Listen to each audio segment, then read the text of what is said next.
Party ने मुझे तोड़ दिया है। मैंने पार्टी को आगे बढ़ाने के लिए बहुत कुछ किया, लेकिन आज कार्यकर्ताओं का सम्मान नहीं है, इस चीज़ का मेरा विरोध है। इस तरह से उदयपुर की जनता के साथ खिलवाड़ मत करो। अगर जनता सामने आ जाएगी तो आपको भी फिर उसका कीमत चुकानी पड़ेगी। मेरे को महापौर का मिलना पद चाहिए था, नहीं बनाया, मैंने सहजता के साथ स्वीकार किया। मेरे को ऐसे वार्ड से टिकट दिया जहाँ पर मेरा क्षेत्र नहीं था, मैंने सहजता के साथ स्वीकार किया। अरे भाई, सनातनी मेरी पार्टी है ना, सनातनी विरोधी व्यक्ति है ना। मैं प्रूव कर रहा हूँ कि भगवान जगदीश जी के मंदिर में कभी वो पहले आए क्या? ये चित पे से तात्पर्य है। मेरे कार्यकर्ताओं को वर्षों से परेशान किया जा रहा है, जब उनके साथ नहीं होते तो उनको जेल में ठूसा जाता है। बस मेरी पार्टी अगर टिकट चेंज करती है तो मेरा अभी तक का विरोध समाप्त हो जाए। पहली बार आपको इस तरह से भावुक देखा है सर, पहली बार आपको इस तरह से भावुक देखा है।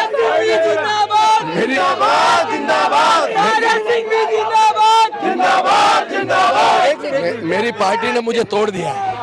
मैंने पार्टी को आगे बढ़ाने के लिए बहुत कुछ किया, लेकिन आज कार्यकर्ताओं का सम्मान नहीं है, इस चीज का मेरा विरोध है। सर, इतने सालों का संघर्ष जो है, ऐसा नहीं है कि पहली बार आपके साथ हुआ है, लेकिन एक मजबूत कार्यकर्ता जब टूटता है तो क्या माना जाए, ये एक ज्वालामुखी है जिसका हाईकमान को सोचना चाहिए। 50 सालों से इस पार्टी को आगे ले जाने के लिए रात दिन मेहनत की, और आज कार्यकर्ताओं को इग्नोर करके, उदयपुर की जनता को इग्नोर करके, पूरे पार्टी के कार्यकर्ताओं को इग्नोर करके जिस तरह से टिकट दिया, उसका विरोध है।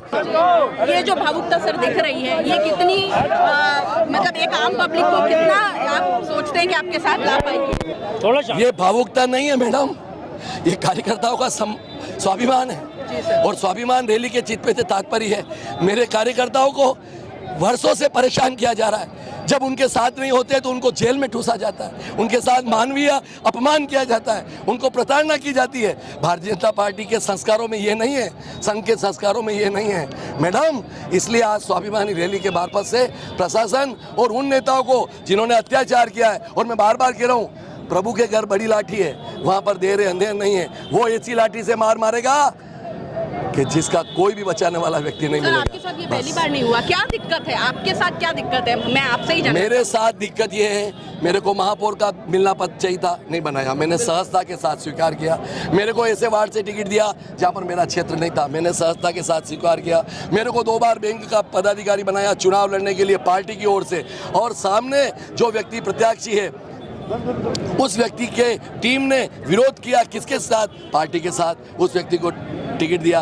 12 वर्षों तक जिसने पार्टी का विरोध किया, और इवन है कटरे साहब का विरोध किया पिछले चुनाव के अंदर, विरोधियों के साथ मिलकर हराने का काम किया, उसको आज पार्टी टिकट देगी तो स्वाभिमान तो जागेगा ना। कहीं ना कहीं सबके पीछे आप एक ही व्यक्ति को मानते हैं। बस मेरी पार्टी अगर टिकट चेंज करती है तो मेरा अभी तक का विरोध समाप्त हो जाए। अच्छा, आप अपना बस एक ही आपकी बस मांग है? मेरे फॉलोअर्स भी यही कह रहे हैं कि जिस व्यक्ति, अरे भाई, सनातनी मेरी पार्टी है ना, सनातनी विरोधी व्यक्ति है ना। मैं प्रूव कर रहा हूँ कि भगवान जगदीश जी के मंदिर में कभी वो पहले आए क्या?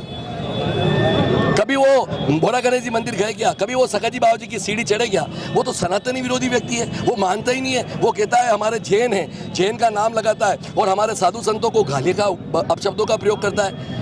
इस कलयुग के अंदर जो कुछ है, जो साधु संत भगवंत है, आचार्य भगवंत है, वही तो गुरु है हमारे, वही तो हमारा मार्गदर्शन करते हैं, और वो मार्गदर्शन करते हैं और उनका ही हमें आशीर्वाद अगर नहीं लेते हो तो फिर किस बात के सनातनी हो भाई? किस बात के तुम चुनाव लड़ने के अधिकारी हो? यही हमारा विरोध है। लेकिन सर, शहर विधायक के तौर पे तो सभी धर्मों को साथ लेकर चलना होगा। उदयपुर में गंगा जमुनी तहसीब रही है हमेशा, तो अगर सनातन वाला पार्ट आप लेकर चलते हैं तो इसको कितना आप? तो मैं तो ले रहा हूँ ना, मैं कह भी रहा हूँ, ले भी रहा हूँ और कह भी रहा हूँ। मैं कह भी रहा हूँ और ले भी रहा हूँ, और मैं अभी भी कह रहा हूँ बाय प्रूफ 100% जैन समाज का व्यक्ति, जैन में दिगंबर का व्यक्ति, और दिगंबर में भी एक समाज, जो समाज उसके साथ में खड़ी नहीं है। कैसे चुनाव जीतने की कल्पना करते हो मेरे भाई? इस पर चिंतन पार्टी को करना चाहिए।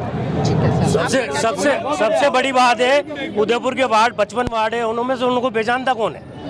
और उन्होंने हर कार्यकर्ता का, आज से पहले जितने भी कार्यकर्ता, मैं उदाहरण करता हूँ, मेरे को 2 बार जेल भेजा हुआ। तो ऐसे व्यक्तियों को अगर टिकट मिलेगा तो कैसे चलेगा? ये जीत सकता है कि ये पूर्व पार्षद रहे, ये पार्टी के वरिष्ठ कार्यकर्ता, इनको कपड़े खुलाकर जेल में डाला, ये बीजेपी के संस्कार नहीं, बिल्कुल नहीं। हम नहीं।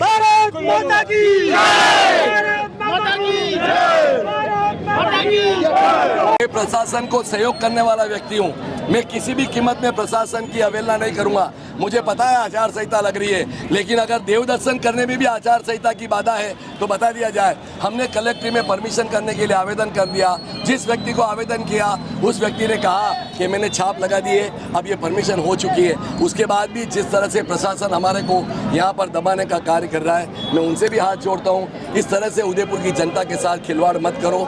अगर जनता अगर सामने आ जाएगी तो आपको भी फिर उसका कीमत चुकानी पड़ेगी। मैं आपसे भी निवेदन करता हूँ, मेरे कार्यकर्ताओं के नमन करता हूँ, हाथ जोड़ता हूँ। आपने मेरा सहयोग किया, आपने मेरा मनोबल बढ़ाया। मैं आपका बहुत बहुत हृदय की गर्म से धन्यवाद करता हूँ।